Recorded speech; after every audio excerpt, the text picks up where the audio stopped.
You can.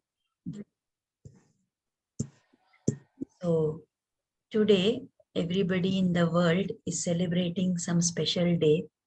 And it reminded me of one shloka which my mother used to say when we were very small children, and the customary Abhyanga Snana she used to do for all of us.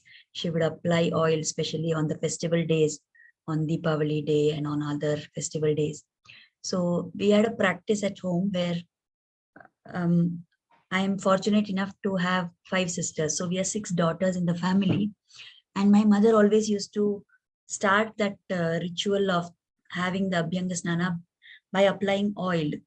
And before she did that, before she applied oil to the head, she would make us sit, and she would make us pull forward our left hand, and she would put one drop of oil and recite this shloka.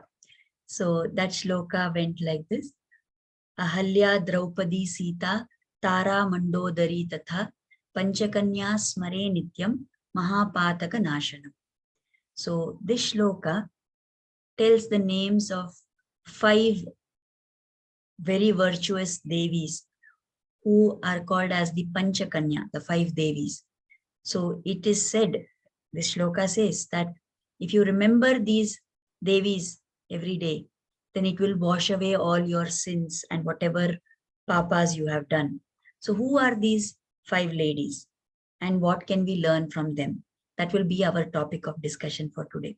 Of course, the mahima of all these ladies, of all these devis is so great that you will need probably 1 week to talk about each one of them.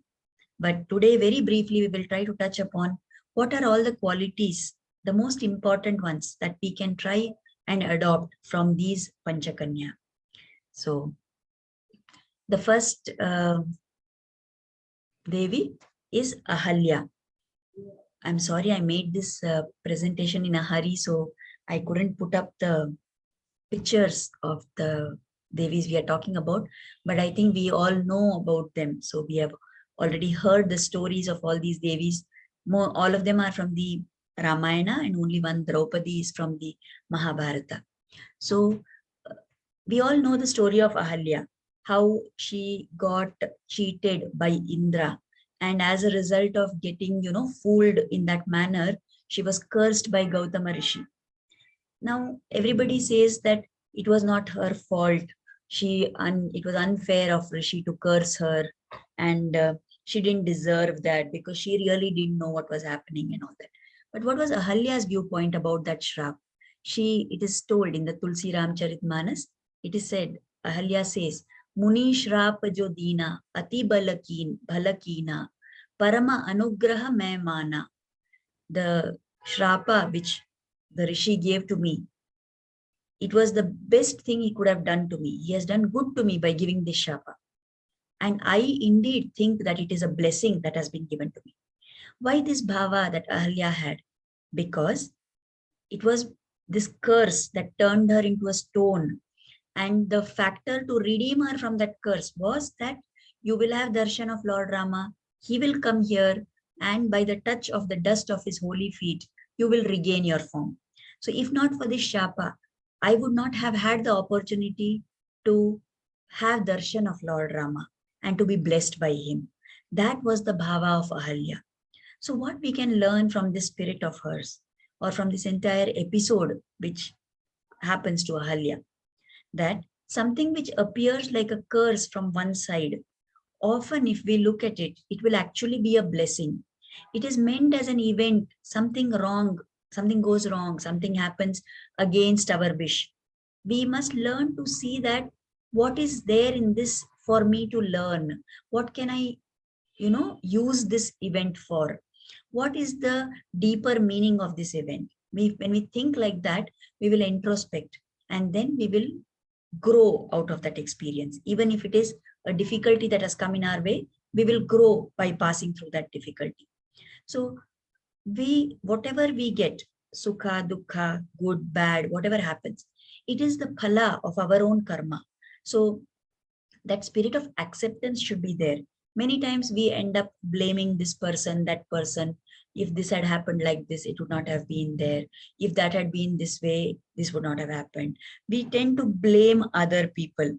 And we say, I am suffering because they did that, this person did that, or somebody didn't do something. But what should be our spirit? That whatever suffering we are undergoing, whatever dukkha we are undergoing, it is the result of our own karmas in this janma or past janmas. So without blaming external factors, when we accept responsibility for whatever is happening in our life, then that is very important, because we stop, behaving like a victim. We stop feeling that we are a victim of our circumstances, and we accept responsibilities and we do whatever has to be done to get over that difficulty. So that is what we can learn from the story of Ahalya also. And that fact that Ahalya got turned into a stone, it also indicates that a stone is, an achita vastu. It is unfeeling. It has no sentiment. It has nothing to do. It is an inanimate object. So similarly, turning into a stone symbolizes the act of withdrawing our senses from the outside world, of drawing our senses within, and becoming introspective, introverted, what we call as antarmukhate, developing that quality. And whenever there is a crisis, if we can turn inwards and we can introspect and we can find out what is it that I did wrong, what is it that I can change about myself, then that is the stepping stone for us to grow further ahead. So this is what we can learn from the story of Ahalya. Then coming to Draupadi. I'm going in the order which the shloka talks about. So Ahalya admele Draupadi. So there are many things that we can learn from Draupadi. In the TV serial which was broadcast on Doordarshan, where many of the people actually learned about the stories of Mahabharata, Draupadi has been depicted as one angry woman, right? But in reality, there are many facets to her personality. And there is so much to learn from all events in her life. But for today, we will look upon where she was in the biggest crisis that could ever face any woman. And at that time, what is it that she did? That is what we should learn. So when in the Sabha, in front of all the people, when she was not in a condition fit to be seen by anybody, she was dragged into the Sabha, and there was an attempt to disrobe her. At that moment, when she saw that nobody else is coming to her rescue, she raised both her hands and called out with so much of, hope. She called out to Lord Krishna. Shanka Chakra Gada Pane, Dwaraka Nilayachyuta, Govinda Pundari Kaksha, Rakshamam Sharanagatam. O Lord, you who are holding the conch, the discus, the mace in your hand. O Lord, who are staying at Dwaraka. O protector of your devotees, Govinda. And she says, Achyuta. Achyuta means the infallible one, the one who will never fail his devotees. You protect me. Why is she saying Pundarikaksha? In what way is it relevant to say Pundarikaksha here when she is in distress? She's trying to imply, you are the lotus-eyed one. My eyes are filled with tears because of all this atyachara that is being done on me. You who have the lotus eyes, you are the one who has to take care and protect me from this condition. So protect me, and I have Rakshamam Sharanagatam. I am surrendering to you. I am totally surrendered to you. You are the only one who has to take care of me. So from this event, we can learn that when things are going against us and when nothing is in our favor, yet there is one person, there is one Lord whom we can call out to, and surrendering to his lotus feet are the solution to all our problems. And that only will free us from misery. So this prayer of Draupadi is actually, they say, there are many acharyas who comment on this, and they say that why did Lord Krishna come to protect the Pandavas? Was it because they were his relatives? But then there was Shishupala also, who was his relative, whom he killed because he did wrong. Okay, then was it because the Pandavas were always on the side of Dharma? But then when they played the gambling game and they gave away, they staked Draupadi also, that was not a karya of Dharma. Then why was it that Krishna was so staunchly on the side of the Pandavas? because the Pandavas were the husbands of Draupadi, and Draupadi was his supreme devotee.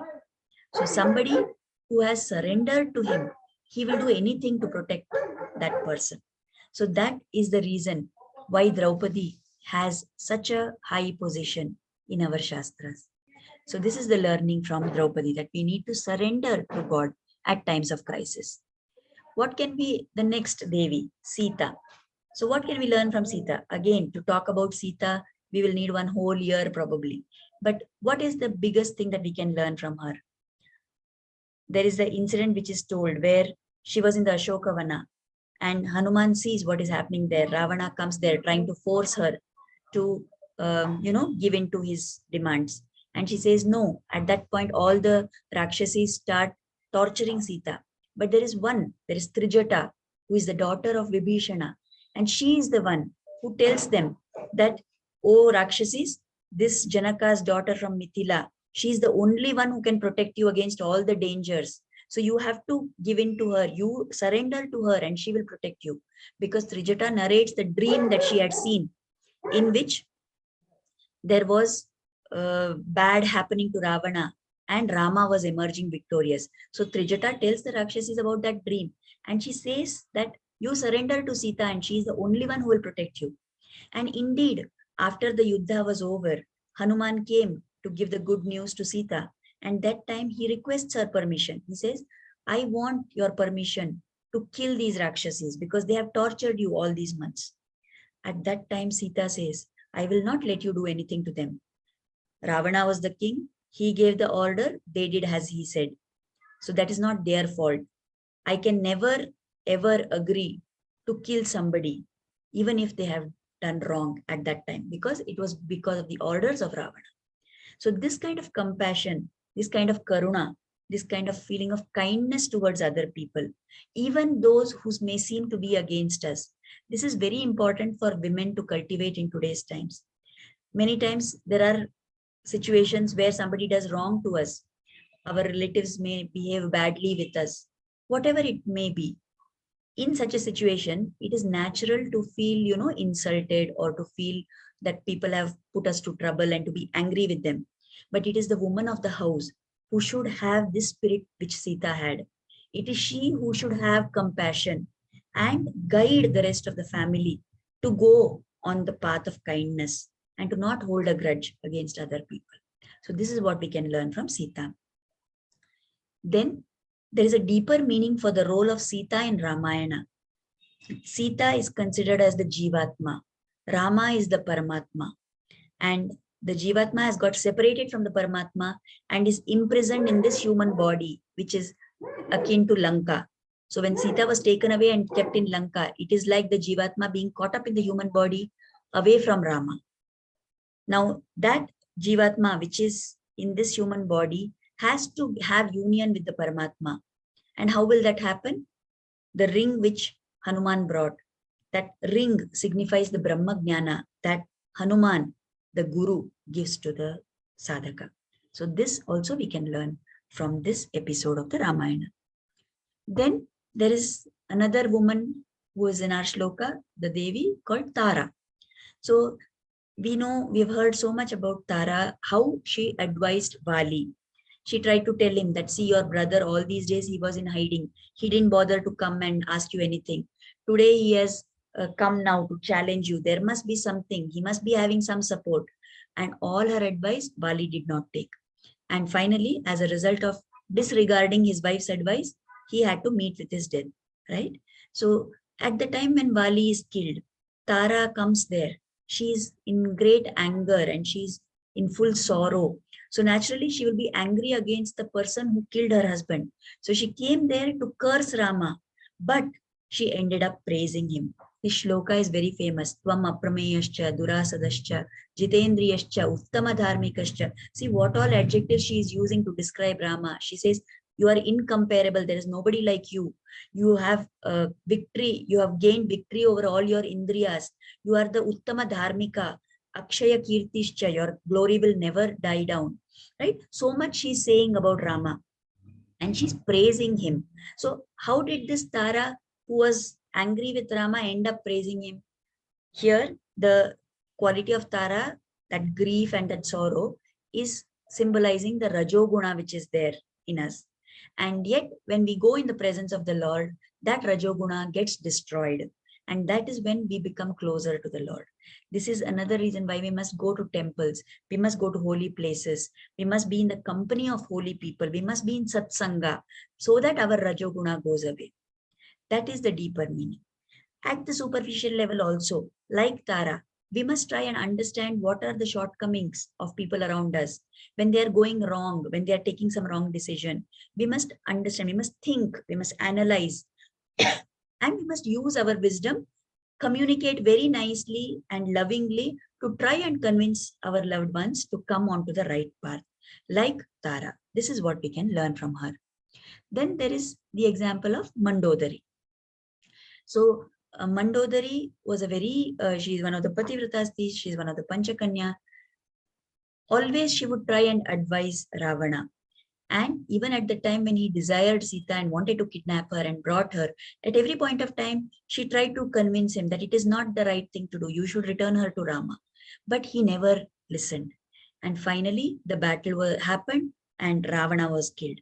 At that point, when Mandodari comes there and lies by, sits by the dead body of Ravana, that is when she says this shloka which appears in the Yuddha Kanda.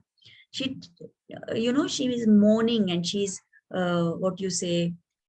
feeling bad about this fact. She tells Ravana that in the past you did so much tapas, and because of that, you conquered all your senses.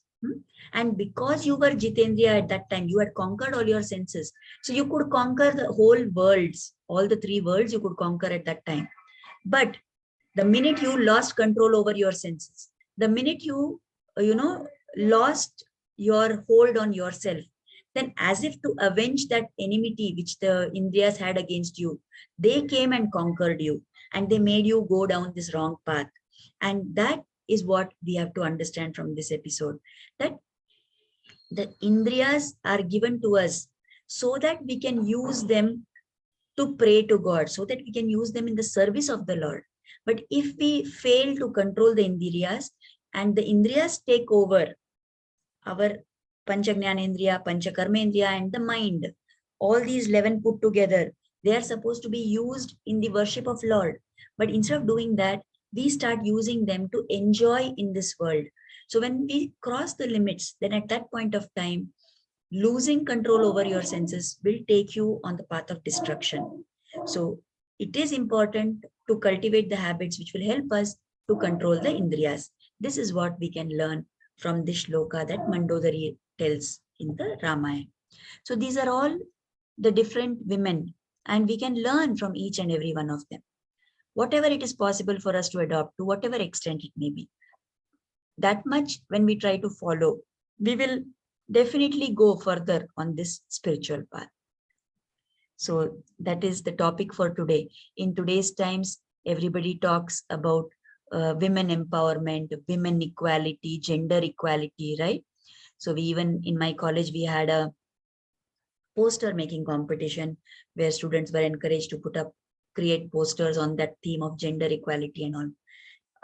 In reality, when we look at it from the viewpoint of Sanatana Dharma, there is nothing more equalizing than Adhyatmik Sadhana, because spiritual practice is the thing which teaches you that everybody is an Atma.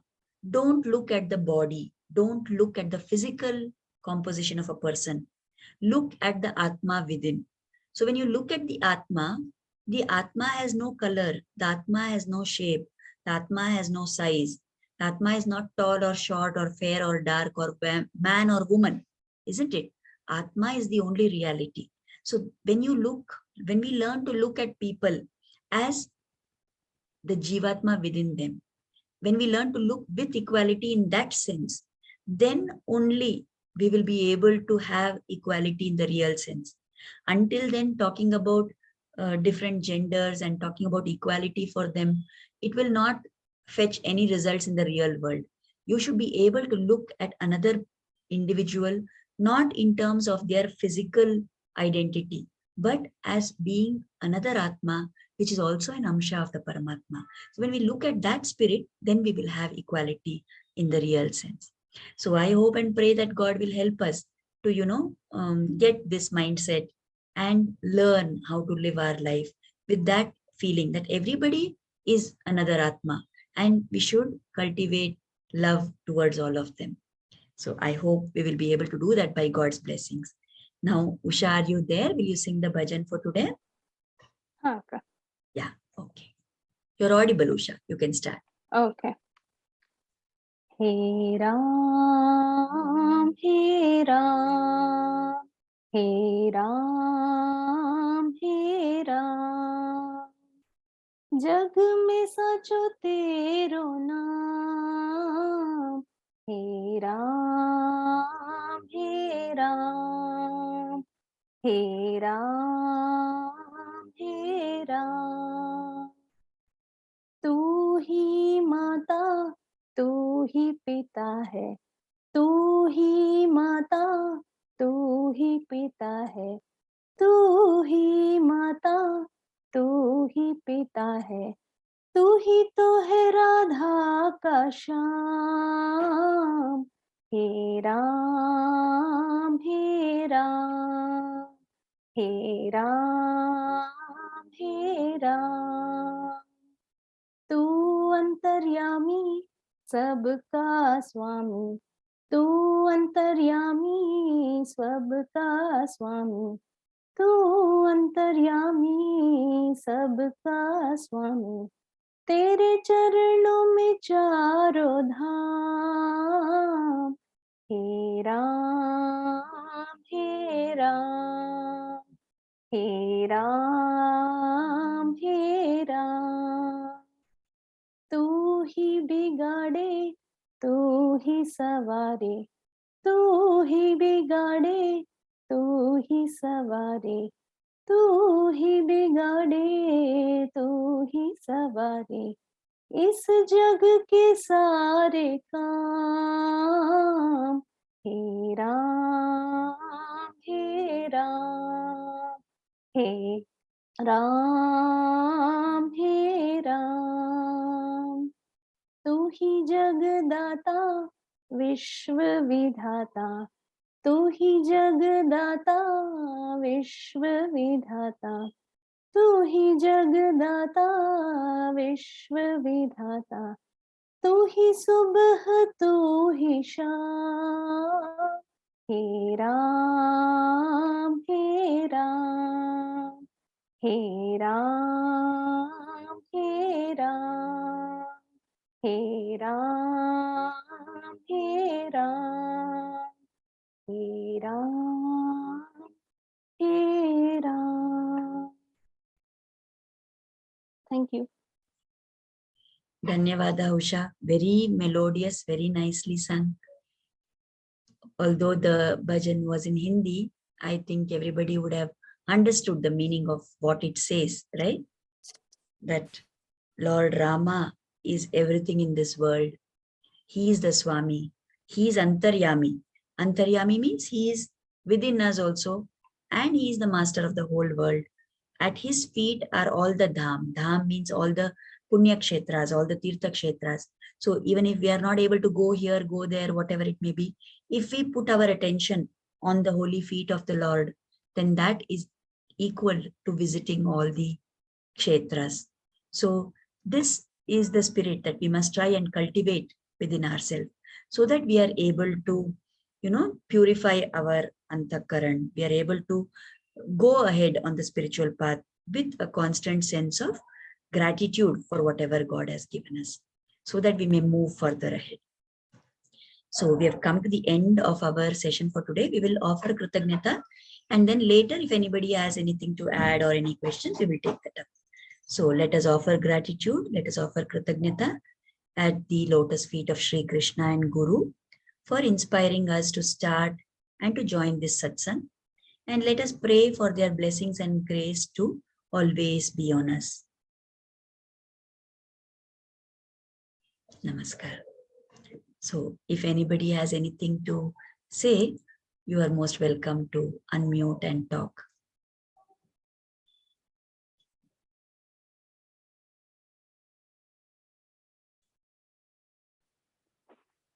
ma'am, the analogy that you gave about Rama and Sita, Sita being Jivatma and Rama being Paramatma was absolutely awesome. And then maybe just that, it gives just the entire Ramayana. Say why we have to read Ramayana. People do say that you have to read Ramayana and Brahmi Muhurta every day. So that gives a complete gist.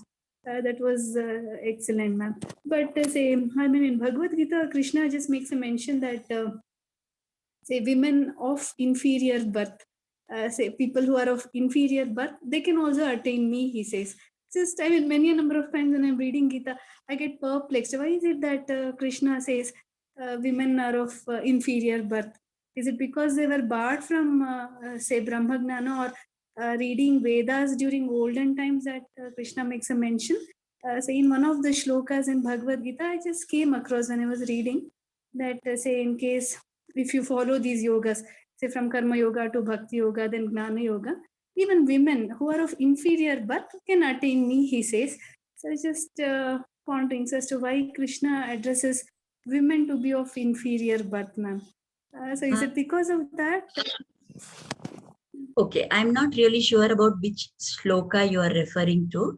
So I really won't comment on that at this point of time because I'm not aware of which shloka you're talking about. If you tell me the specific thing, maybe I will be able to, read up about it or find out what is the reason. Because many times there are different interpretations which are there, which are context specific. So we don't know, I'm not able to say just offhand what it was.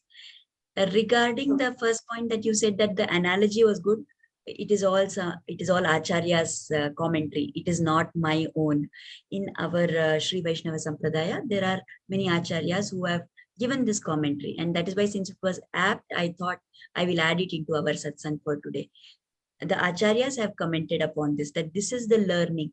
In fact, they say, Ramanujacharya and all the other subsequent Acharyas, they say that they call Ramayana as Sharanagati Shastra.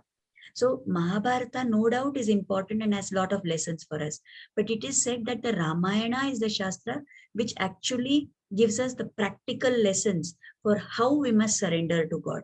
There are different stages in the Ramayana where Sharanagati happens. Some of them took fruit and some of them did not. But the biggest example of Sharanagati, which holds out hope for all of us, is actually Vibhishana Sharanagati. So in the Mahabharata, just like Draupadi's Sharanagati has the maximum importance, and that is what we say influenced Krishna to be on the side of the Pandavas. So also when Vibhishana came over from leaving Ravana, because Ravana was not on the path of dharma. So when he, deserted, people say that in a negative way, but when he gave up the adharmic side and he came over to Rama, then that Vibhishana Sharanagati is considered as the epitome, because at that point of time, when Rama is taking the opinion of everybody on his camp that what should be done to Vibhishana, should he be accepted or not, then there are some many Vanaras who say he is a spy, he is this, he is that, and so we can't trust him. So because he is bad, we should not accept him. Then there is Hanuman who gives the opinion that he is, no, he is a dharmatma, he is a very good person, and because he is good, we must accept it. So at that point of time, Lord Rama specifies, he says, I will accept anybody who comes to me, mitra bhavena, even if they are not a friend, even if they are just pretending to be a friend, and they come and seek my help, they come and seek my refuge, then I will definitely accept them. So from that, he wants to show that not because somebody is good, somebody is bad, the decision will be made for accepting or not accepting. The very fact that they have surrendered to the Lord, he is ready to accept us. So that even the shloka which Rama says at that point of time is called as a Charama shloka of the Ramayana. It says, Sakradeva prapannaya tavasmiti cha yachate abhayam sarvabhutebhyo dadami etat vratam mama.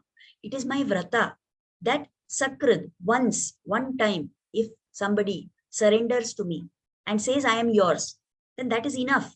That one time surrender that he has done, with that, I will accept him, I will protect him, and I will take care that nothing bad comes to him. So that is the kind of promise that the Lord is ready to make for us. So when that is the case, why don't we seek his help? We are ready in this material world to seek help from everybody who we think is going to be useful to us. But the Lord is there waiting. He's just waiting for a call from us. So we must learn to take his help, call out to him. He will definitely come and help us. So I hope that point got clarified. So the Acharya's commentary itself says that analogy of Sita being the Jivatma separated from the Paramatma. They also give the example, their insight of how that, what was that? That golden deer which came, that symbolizes all the attractions in this world, which come and lure the Jivatma and pull it away from the Paramatma. So that also we must avoid worldly distractions. So that is also told. And then also they say that at that time when Lakshmana was not willing to go away in search of Rama, Sita said, wrong things, or she misinterpreted his intentions, and she spoke in an insulting way. So they say Lakshmana is Lakshmana is symbolic of the Bhagavatas, the Bhaktas of the Lord. So somebody who insults the devotees of the Lord has to bear the consequences of that action. Of course, we know Sita is Lakshmi Devi herself, so it is not possible that she will do anything wrong. But this incident is to give us an insight, to help us understand that how, if you insult the Bhagavatas, or if you do wrong to the Bhagavatas, to the Bhaktas, then there is no way that even the Devi herself had to suffer the consequences of that. So that is another learning that we can take from the whole analogy of the Ramayana. Of course, that analogy we will take. There are so many incidents from that also we can learn. So this way we must keep studying the text with the guidance, of our acharyas. So when we read the commentaries of the acharyas, we will know. So later maybe you can, Ranjini, you can send me the particular quote that you were having a doubt about. We will see if we can throw some light upon that. The particular shloka. Sure, ma'am. Yeah. Because without knowing the context, it would not be correct of me to comment on that. Yes, ma'am. Yes, I'll do that, ma'am. I'll just send you the shloka. And as you said, say different people will interpret different things. Yeah. Say, I mean, since I can't follow Sanskrit to an extent, Bhagavad Gita, so I'll most of the time end up reading the interpretation. So there'll be some distorted meaning of what the Sanskrit shloka conveys many a number of times. Correct. So I'll just send you a piece of shloka, ma'am. Yes, please do that. Yeah. Yes. Thank you, ma'am. Thank you, everybody.